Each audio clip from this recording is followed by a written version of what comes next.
il est écrit, après la mort de Moïse, serviteur de l'Éternel, l'Éternel dit à Josué, fils de Nun, et assistant de Moïse, mon serviteur Moïse est mort, maintenant lève-toi, passe le Jourdain avec tout ce peuple pour entrer dans le pays que je donne aux Israélites. Tout lieu que foulera la plante de votre pied, je vous le donne, comme je l'ai dit à Moïse.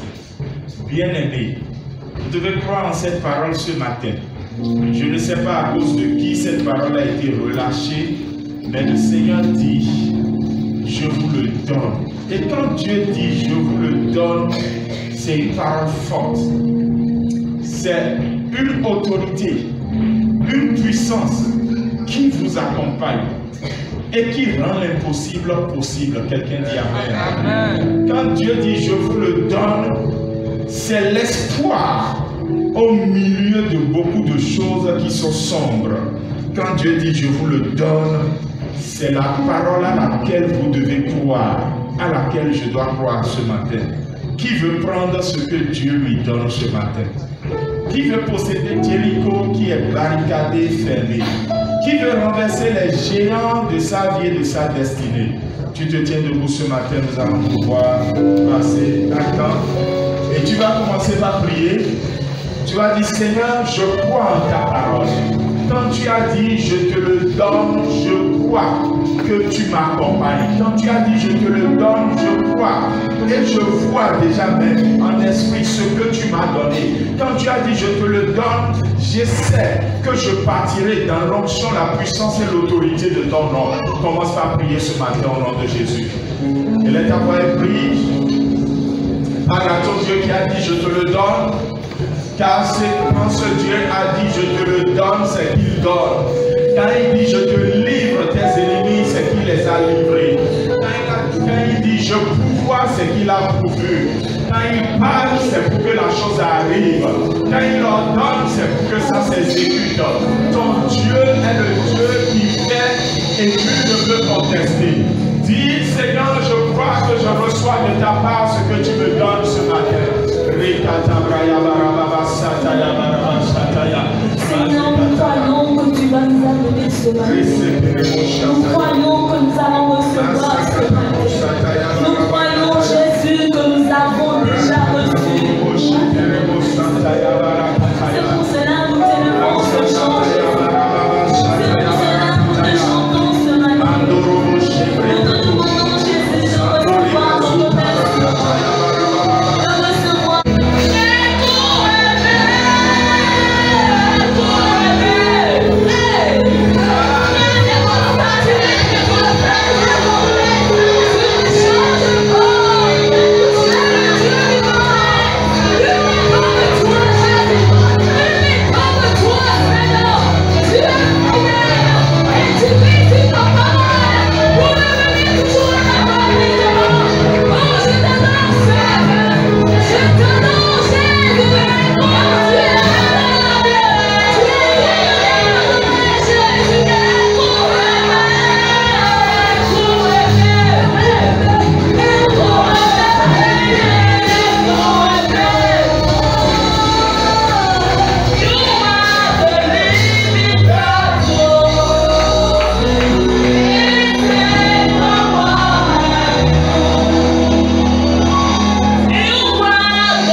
Dans sa présence. Amen. Bien-aimés, ce matin, nous allons partager la parole de Dieu ensemble. Et vous risquez d'être un peu surpris parce que la parole que nous apportons ne ressemble pas à une parole que vous avez l'habitude d'entendre les dimanches matins. Et pourtant, c'est celle-là que le Seigneur veut que vous entendiez ce matin. Quelqu'un dit Amen. Amen. Amen pour la parole. Amen. 5 ministères d'une épouse, plus un secret pour la jeune fille. C'est le thème. Vous voyez que c'est un peu bizarre. 5 ministères d'une épouse et un secret pour la jeune fille. Et avant d'aller plus loin dans les annonces, vous avez entendu tout à l'heure que nous avons demain notre intercession du lundi, qu'on a commencé le lundi passé. Et nous avons commencé très fort par la grâce de Dieu. Amen. Parce que le lundi, lorsque les femmes enceintes et les femmes en désir de maternité étaient là, le Seigneur y est allé avec une parole de connaissance pour 2 femmes que j'ai même eu déjà. L'une d'entre elles, je l'ai rencontrée le vendredi. Et nous rendons grâce à Dieu parce que c'était vraiment des paroles de connaissance. Je ne la connaissais pas, elle ne venait même pas ici. On l'a fait venir ici. Et le Seigneur a libéré une parole pour elle. Et on a dû donc travailler sur cette parole avec elle le vendredi plus tard. Et on a compris pourquoi le Seigneur a libéré cette parole. Alors demain, c'est pour les artisans. Pas les femmes, uniquement les hommes. Donc vous tous qui faites des métiers de main, de créativité, en tout cas vous êtes artisans, vous savez ce que c'est. Quand on sera avec les fonds, on va traduire. C'est vous qui êtes là demain. Je ne veux pas autre personne que les artisans. C'est des prières ciblées. Vous êtes là, vous n'allez pas vous sentir concerné. Je ne demande pas non plus aux chômeurs de venir. C'est des artisans déjà en fonction. Que le Seigneur nous bénisse. 5 ministères d'une épouse plus un secret pour la jeune fille. Proverbe chapitre 14 verset 1. Dans la version Louis II, il est écrit. Qui connaît ce verset de cœur? Ou nous dit ce qui est écrit là? Proverbe 14 1 dit quoi? Super, super maman, super. Il fallait bien qu'une femme connaisse ce verset par cœur. Et en temps normal, toutes les femmes devraient connaître ce verset par cœur. Et en temps normal, toutes les jeunes filles devraient connaître ce verset par cœur. Proverbe 14, 1, ne l'oubliez plus. C'est la femme sage bâtit sa maison. Et la femme insensée fait quoi? La femme insensée prend ses propres mains pour renverser tout ce qui est déjà bâti dans la maison parce qu'elle ne bâtit même pas. Et tout ce qu'elle a trouvé de bâti, elle a trouvé de bâti, elle renverse cela. Mais la sage ne fait que bâtir, bâtir, bâtir, bâtir. Vous savez, pour ceux qui me connaissent depuis des années, ma position face au 14 février n'a pas changé. Je trouve que c'est un jour auquel il ne faut pas attacher beaucoup d'importance.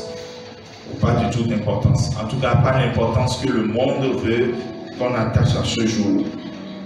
Et pour 4 raisons. La première raison, c'est que l'amour n'est pas un sentiment d'abord. L'amour est une personne. C'est Dieu qui est amour. La Bible a dit clairement, Dieu est amour. Donc cessez de croire en l'amour sentiment et c'est ça seul que vous connaissez. Croyez d'abord en l'amour personne. C'est Dieu qui est amour. Deuxièmement, l'amour n'est pas la sexualité. C'est deux choses différentes. On peut avoir du sexe avec quelqu'un sans l'aimer.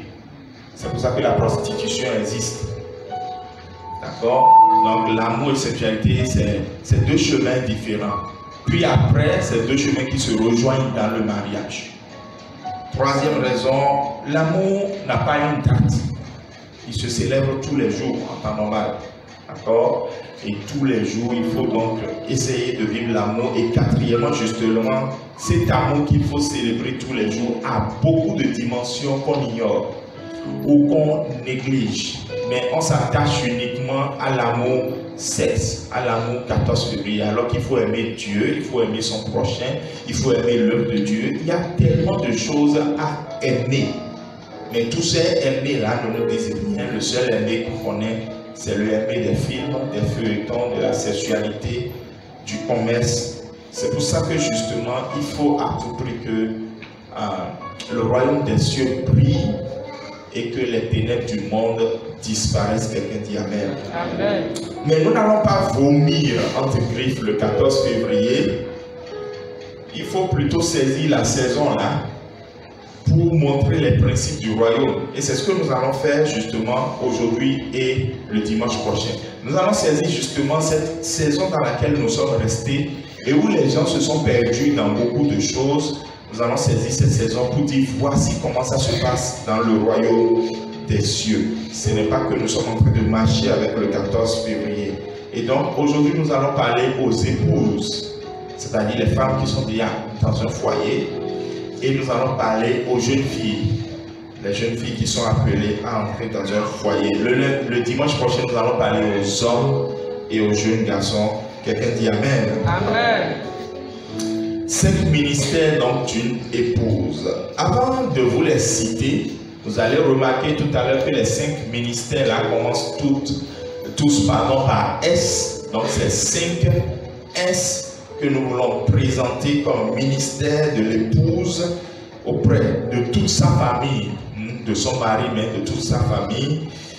Je tiens à souligner que les ministères dans la Bible ont une fonction. Les ministères ont pour fonction de construire. C'est pour ça que je suis parti chercher le texte de Proverbes chapitre 14.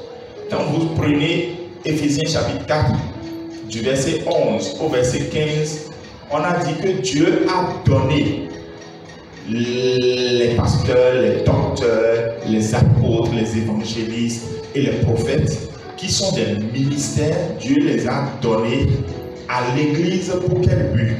Vous allez voir qu'on a dit c'est pour le perfectionnement des saints. Donc c'est pour construire les saints. On a dit c'est pour les faire parvenir à l'unité de la foi et de la connaissance de Dieu. Donc c'est vraiment toujours l'œuvre de construction. On dit c'est pour qu'ils soient hommes faits à la stature parfaite de Christ. Donc les ministères sont là pour nous bâtir, pour nous construire, pour nous édifier. Donc dès que vous entendez ministère, n'entendez pas un lieu où on rassemble des gens. Entendez plutôt quelque chose qui nous permet de devenir meilleurs, de prendre forme, de grandir, d'avoir une image claire de ce que nous sommes ou de notre destinée. C'est le but des ministères, c'est le résultat que les ministères doivent produire. Amen. Et donc, quand nous disons que les femmes ont 5 ministères, vous allez voir que les 5 ministères que je vais citer ont pour but justement de construire la maison. La sage-femme est la femme qui va dire, je vais remplir les 5 ministères. Est-ce qu'il y a des sages-femmes ici ce matin? Il n'y en a pas. Est-ce qu'il y a des sages-femmes ici ce matin? Il n'y en a que 3. Est-ce qu'il y a des sages-femmes ici ce matin? D'accord. Donc la sage-femme, c'est celle qui va construire quelque chose. Avec les 5 ministères, la sage-femme va découvrir tout à l'heure qu'elle construit. Ça va prendre corps. Ça ne se fait pas du jour au lendemain, mais ça prend corps peu à peu jusqu'à devenir quelque chose de merveilleux. Amen. Parce que la sage-femme, la femme sage, hein, pas la sage-femme. Ou bien Berlin, je crois qu'il est vu. Ce n'est pas la sage-femme, c'est la femme sage. Donc toi tu seras une sage-femme, femme sage. Voilà. Et voici les 5 ministères. Se soumettre, servir, supporter, séduire, synchroniser. Et naturellement, je ne veux pas aller en détail. Vous pourrez retrouver tout ça facilement dans un livre qui va paraître bientôt. Premier ministère, se soumettre. D'accord? Il ne s'agit pas de la soumission à l'africaine. Bon, c'est pas qu'en Afrique, c'est un peu partout dans le monde. C'est-à-dire de la soumission, couche-toi, je vais marcher sur toi. C'est pas ça. Et faites attention, il ne s'agit pas d'une soumission donc exigée. C'est-à-dire le mari exige que sa femme se soumette à lui. Non. Il s'agit d'une soumission qu'elle-même a choisie parce qu'elle veut honorer Dieu. C'est une soumission volontaire. C'est la seule qui marche d'ailleurs. La forcer, la marche peut-être pour un temps, mais elle finira par devenir rébellion. La forcer, là, peut-être peut être un kalita. Et avec le temps, le kalita là va tomber. Mais quand c'est choisi, c'est comprise, c'est joyeuse, pas obéissance pour le Seigneur, c'est une bonne soumission. Quelqu'un dit soumission. Soumission. Même les hommes peuvent dire ça ce matin, soumission. Soumission. Parce que quand vous ouvrez votre Bible, où est l'endroit où on a écrit carrément « Femme, soumettez-vous à votre mari ». Vous allez voir que c'est dans Éphésiens chapitre 5, verset 22. Il est écrit « Femme, soumettez-vous à votre mari ». Mais personne ne fait attention au verset qui est venu juste avant le 22. Verset 21, ouvrez Éphésiens chapitre 5 dans vos Bibles. Vous verrez que verset 21, on a mis, et on parle du mari et de la femme et de tous les frères en Christ. On dit, vous soumettant les uns aux autres dans la crainte de Dieu.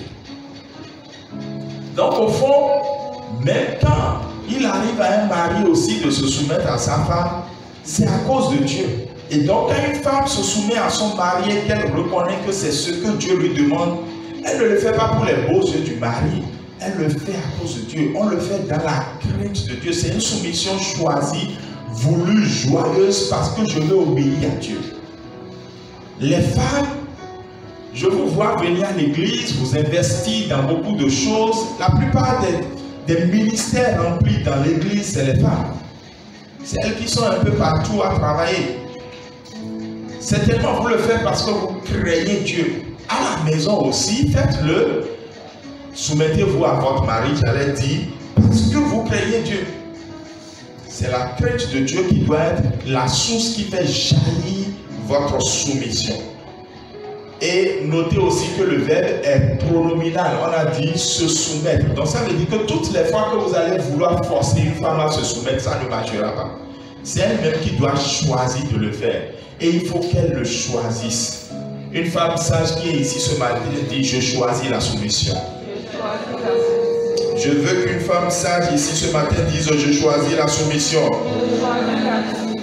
Et j'aimerais dire aux jeunes qui pensent que c'est quand on va épouser une femme qui vient du village qu'elle sera soumise. Tu t'es foutu le doigt dans l'œil.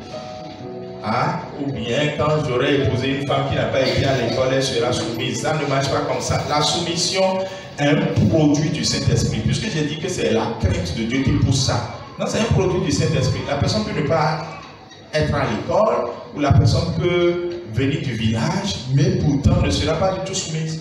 C'est la régénération du cœur qui produit la soumission, aussi bien chez l'homme que chez la femme. Amen. Le deuxième ministère, c'est le service, donc servir. Vous savez, quand vous voyez les femmes servir, ce n'est pas que c'est notre culture. Non, non, non, ça n'a rien de culturel. En fait, quand la femme sert, c'est son appel. Je dirais même plus. Quand vous voyez les femmes aimer servir, c'est parce que tu as bien mis ça en elles. Elles sont paramétrées pour servir. Je ne sais pas si vous comprenez. Dieu les a préparées pour ça avant de les déposer sur terre. On a dit de Ève qu'elle est quoi pour Adam? Qu'elle est une aide. Tu ne peux pas aider quelqu'un sans pouvoir servir. Donc la femme est faite pour servir. C'est même pour ça que le mari, je l'ai souligné, la femme est multitâche. Donc elle peut être à la cuisine et gérer beaucoup d'autres choses, alors que quand nous on met quelque chose au feu, qu'on dit on va aller gérer quelque chose, on brûle automatiquement ce qu'on a mis au feu. L'homme n'est pas comme ça, mais la femme est faite pour servir. Et elle doit apprendre à servir premièrement son mari. Cela est important. Si elle veut servir Dieu, gloire à Dieu. Mais elle ne doit jamais oublier qu'elle doit servir son mari. Parfois, vous êtes prête à servir le pasteur, mais vous n'êtes pas prête à servir votre mari. Si jamais le gars il découvre ça, il risque de me tuer. Ne les laissez pas venir me tuer. Servez votre mari, servez Dieu. Moi, j'ai celle qui me sert. Donc, je n'ai pas besoin que vous me servez. D'accord? Servez votre mari. Soyez armés de ce zèle de servir vos maris. Et les maris, je vous assure, tout mettre un point d'honneur pour les femmes ou pour les épouses qui servent. Quand un mari voit que sa femme sert, ça le marque positivement. Il pointe ça. Que ce soit servir. Donc je prends côté nourriture, servir. Je prends côté lit conjugal, servir. Je prends soin des enfants, et etc. Ou bien même quand il y a des invités, vous voyez la femme, on ne sait pas d'où lui vient l'énergie, elle peut être même fatiguée, comment, mais dès qu'elle sent que mon honneur est en jeu, si je ne bouge pas maintenant, on va dire, mais quelle est cette femme? Elle commence par servir. Mais seulement qu'il y a certaines jeunes filles, le service a été tué dans leur cœur. Elles ne savent pas ce que c'est. Elles sont plutôt là pour qu'on les serve. Troisième ministère, supporter. D'accord? Supporter. Supporter ici, c'est le ministère que souvent les maris cherchent à voir chez une femme pour dire: je suis sûr que cette femme peut rester avec moi jusqu'à la fin de mes jours. C'est le ministère que les maris veulent voir chez une femme. Et vous allez voir que la plupart du temps, les films soulignent ça. C'est-à-dire que vous allez voir des films où carrément on vous dit que l'homme, pour chercher la femme qui sera sa femme, il est riche, mais il s'est déguisé en pauvre.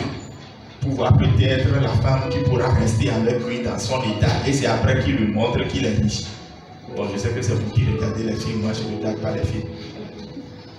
Non, l'homme cherche vraiment cette aide semblable. Le mot Ezer Kenegedo en hébreu, donc ce qu'on a traduit en français en disant aide semblable, veut dire quelqu'un qui est prêt à supporter. Supporter. Supporter aussi, l'image que vous pouvez voir, c'est les béquilles. C'est-à-dire que quelqu'un qui a perdu sa mobilité, mais s'il y a une telle personne ici que Dieu l'a guéri au nom de Jésus, mais quelqu'un qui a perdu sa mobilité a besoin de quelque chose pour l'aider. Donc on appelle ça des supports. Sans les supports, la personne va tomber. Quand on veut construire, on met des supports partout, le temps de construire. Sinon, la construction va tomber. C'est ce qu'une femme doit être pour sa maison, donc pour son épouse et même pour ses enfants. La femme doit supporter ses enfants, supporter son mari. Et parfois, elles sont prêtes à supporter les enfants, mais pas à supporter les maris. Mais attention, je ne dis pas de supporter dans ce qui n'est pas bien. Il ne faut surtout pas supporter dans l'errance. Il ne faut pas supporter le mari qui est en train de perdre sa femme, et sa foi, pardon. Il faut plutôt le supporter pour qu'il retrouve sa foi. Sinon, il va t'entraîner. Supporter le soutien qu'on apporte à son mari en temps de faiblesse ou en temps de difficulté. Supporter doit passer avant tout. Sinon, si jamais le mari sort et il trouve qu'une autre femme le supporte, il serait tenté d'y aller. Ce n'est pas une excuse pour lui, mais que la femme remplisse son ministère. Quelqu'un dit, je suis un support pour mon mari. Eh, c'est difficile, hein? Sage-femme dit, je suis un support pour mon mari. Ou bien parce qu'il est là, tu dis, il va dire, non, il est là. Dis, je suis un support pour mon mari. Si tu veux devenir la reine, qu'est-ce que tu as à faire? Il faut faire de lui un roi. Et automatiquement, tu deviens reine. Donc, il faut le supporter. Quatrième ministère, je vais vers la fin. Séduire. Tout le monde a écarté les oreilles. Il y a des enfants parmi nous, donc je ne peux pas aller en profondeur de ce ministère. C'est le ministère oublié après 3 mois de mariage. Sylvanis, c'est comme ça ou bien c'est pas comme ça? Il ne faut pas que ce soit comme ça. C'est le ministère oublié après 3 mois de mariage, c'est le ministère de la honte, parce qu'on dit comment est-ce que moi je vais le séduire. Quand tu cherchais, tu savais comment on séduit. Maintenant que tu as obtenu, tu ne veux plus séduire. Moi, je veux surtout dire, femme, quand vous êtes à la maison là, vous voulez être à la cuisine, je comprends que filer sera sur la tête. Mais quand vous sortez de la cuisine, vous devez filer, non? Moi, si on veut voir vos cheveux bouger dans le vent, vous voulez aller au boulot pour vous maquiller. Mais quand vous êtes à la maison, vous ne portez pas de maquillage. Levez-vous un samedi où on est tous à la maison là et mettez maquillage. On va regarder ça aussi. Ce n'est pas seulement pour le boulot, c'est pour nous, non? Ou même si vous n'allez pas au boulot, un jour avant que papa ne rentre à la maison, mettez le maquillage. Il va te dire, tu veux sortir pour aller où? Tu dis non, nulle part. J'ai fait ça pour toi. Séduisez-nous. Séduisez-nous par des manières. Mettez-nous en plein dans les yeux parce que nous, c'est les yeux qui comptent. C'est ce qu'on regarde. Séduisez-nous. Ne devenez pas comme d'habitude à la maison. Cassez l'habitude de temps en temps. Je ne sais pas dire passer tout votre temps à nous séduire. Non. On est déjà séduit. Hein?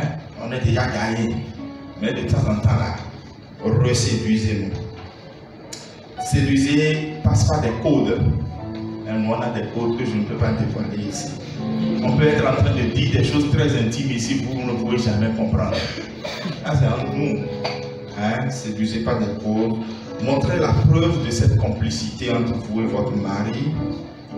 N'ayez pas honte de tenir la main de votre mari en public.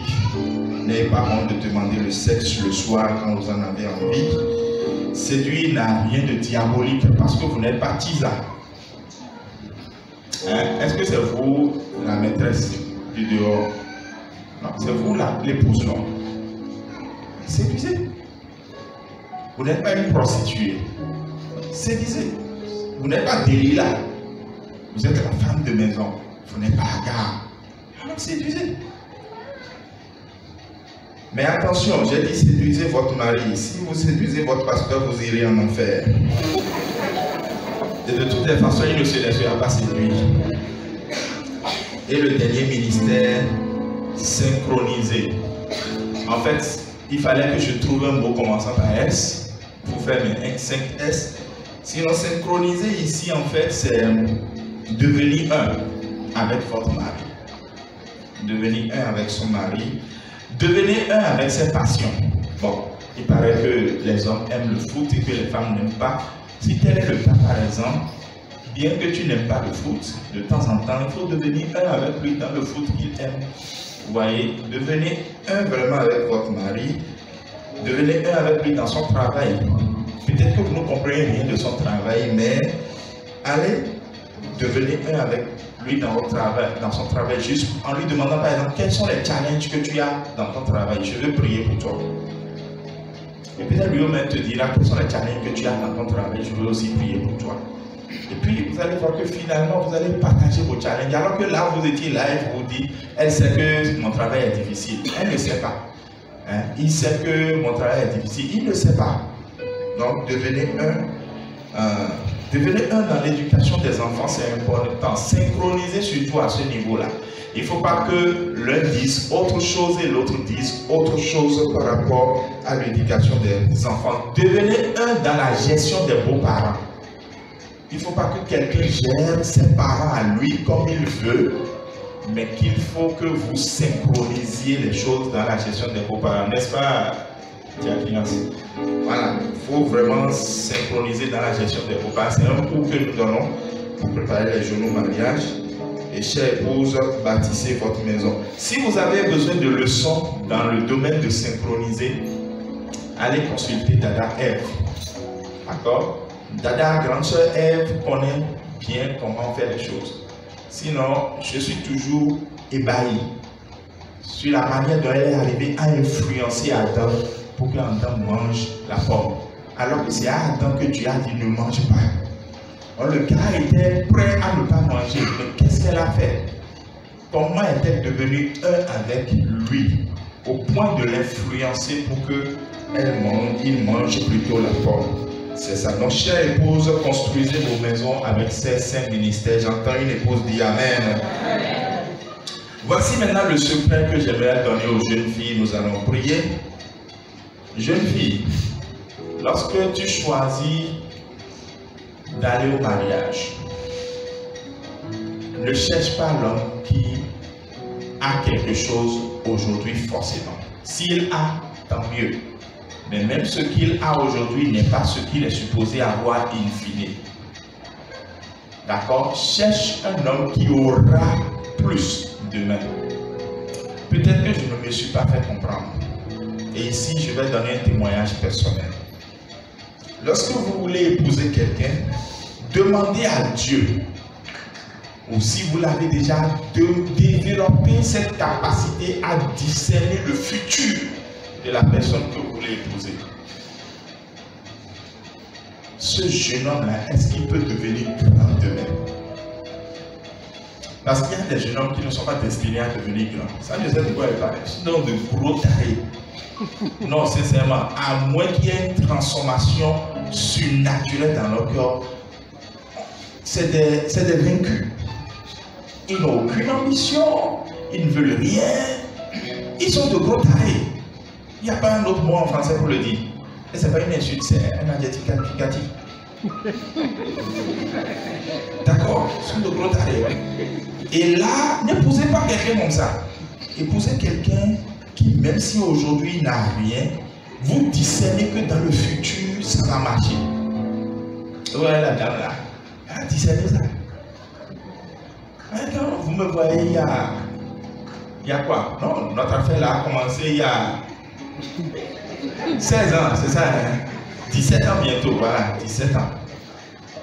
Sinon même 18 ans la première fois où je l'ai vue. Mais bon, je lui ai parlé il y a 17 ans. Elle a discerner les choses. Non, là maintenant j'ai un ventre, j'ai des plis ici, tout ça. J'avais rien de tout ça, hein? Non! Pardonnez. Elle dit même que parfois quand je m'habillais pour venir, que je l'énervais. Elle ne savait même pas m'habiller. Et bon, au fond, aujourd'hui, ça n'a vraiment pas encore changé. Non, je l'énervais. Mais elle a discerné qu'il va quelque part. Et je vais le suivre. Elle savait ça. Hey, allez lui demander comment faire pour savoir. C'est ça que vous devez discerner. Quand elle est quelqu'un, elle remonte toi, quand on met en divan des mains, pourquoi tu parles comme ça? Pourquoi tu parles comme ça? Non, c'est pas ça que tu dois chercher. C'est vrai, je sais que quand je dis ça, il y a des jeunes filles qui ne sont pas d'accord parce qu'elles ont été déçues ou bien des femmes qui ont été déçues. Le vendredi, je recevais une femme. Je me rappelle la première fois que je l'ai vue il y a 11 ans, il n'y avait rien dans la chambre. Elle était assise à même le sol, moi-même j'étais assis à même le sol avec elle. Et c'est là où je lui ai annoncé l'évangile, elle a donné sa vie à Jésus. Aujourd'hui, elle est dans cette église. Et c'est vrai que l'homme qu'elle a suivi, qui n'avait rien, c'est vrai qu'elle avait discerné qu'il sera quelque chose de bien. Et c'est vrai, l'homme est devenu quelque chose, mais aujourd'hui, il a déçu. C'est vrai, ça ne manque pas. Il n'avait rien quand je l'ai suivi. Maintenant qu'il a tout là, il veut m'abandonner. Ça ne manque pas. Mais laisse-moi te dire une chose. Il vaut mieux discerner quelqu'un de comme ça et amener Jésus dans votre foyer pour que lui là ne te déçoive pas, pour que tu sois la seule à jouir de ça.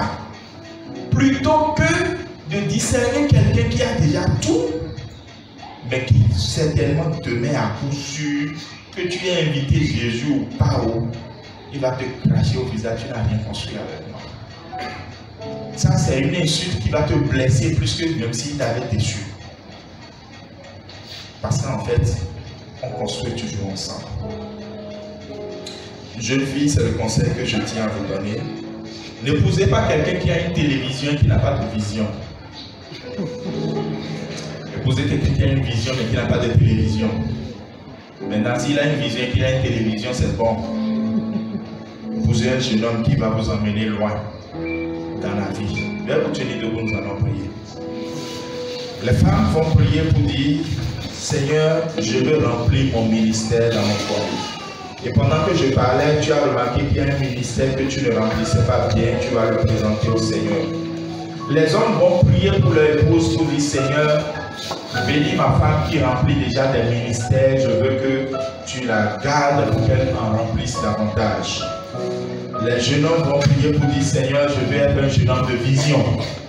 Et les jeunes filles vont prier pour dire, Seigneur, accorde-moi le discernement pour reconnaître un jeune homme de vision. Prions ensemble au nom de Jésus. Prions, prions. Parce que ces requêtes sont importantes après ce que tu viens d'entendre. Et lorsque tu vas dire à ton Dieu de t'accorder le discernement ce matin, c'est ce qu'il sera en train de faire vraiment dans ton cœur. Tu pourras discerner vraiment qui est ce jeune homme qui est venu. A-t-il une vision dans la vie ou est-il un gros taré? Tu pourras discerner vraiment ce qu'il est appelé à destiner, à devenir. Il est appelé à devenir. Et c'est ça que tu vas épouser. Ce n'est pas son présent que tu vas épouser, mais c'est sa destinée que tu vas épouser.